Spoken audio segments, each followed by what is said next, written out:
PSC chairman ఎంపిక విషయంలో ఎట్టకేలకు ఉత్కంఠ వీడింది. పీఎస్సీ చైర్మన్ గా పులపర్తి రామాంజనేయులు పేరును ఖరారు చేశారు. ఈ మేరకు భీమవరం ఎమ్మెల్యే రామాంజనేయులు పేరును జనసేన అధినేత పవన్ కళ్యాణ్ సూచించారు. దీంతో ఆయన ఎన్నిక లాంఛనం కానుంది. ఏపీ అసెంబ్లీ వేదికగా వైసీపీకి షాక్ల మీద షాక్లు తగులుతున్నాయి. పీఎస్సీ చైర్మన్ పదవికి చివరి నిమిషంలో పెద్దిరెడ్డి రామచంద్రారెడ్డి నామినేషన్ వేయడంతో ఆ పదవి ఎంపికపై ఉత్కంఠ నెలకొనడంతో కాసేపు హైడ్రామా నడిచింది. పైగా ముగ్గురు వైసీపీ ఎమ్మెల్సీలు కూడా నామినేషన్ వేయడంతో ఎన్నిక అనివార్యమైంది.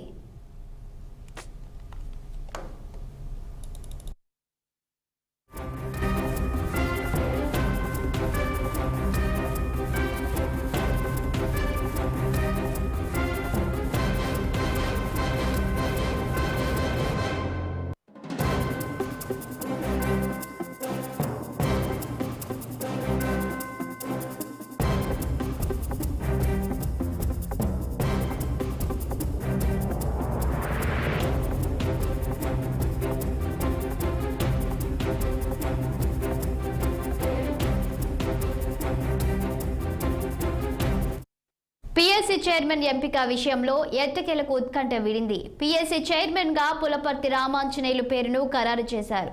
ఈ మేరకు భీమవరం ఎమ్మెల్యే రామాంజనేయులు పేరును జనసేన అధినేత పవన్ కళ్యాణ్ సూచించారు. దీంతో ఆయన ఎన్నిక లాంఛనం కానుంది. ఏపీ అసెంబ్లీ వేదికగా వైసీపీకి షాక్ల మీద షాక్లు తగులుతున్నాయి. పీఎస్సీ చైర్మన్ పదవికి చివరి నిమిషంలో పెద్దిరెడ్డి రామచంద్రారెడ్డి నామినేషన్ వేయడంతో ఆ పదవి ఎంపికపై ఉత్కంఠ నెలకొనడంతో కాసేపు హైడ్రామా నడిచింది. పైగా ముగ్గురు వైసీపీ ఎమ్మెల్సీలు కూడా నామినేషన్ వేయడంతో ఎన్నిక అనివార్యమైంది. అటు అసెంబ్లీలో వైసీపీకి సంఖ్యాబలం లేకపోవడంతో ఆ పదవి ఎంపికలో టీడీపీ ప్రత్యేక వ్యూహం నడిపింది.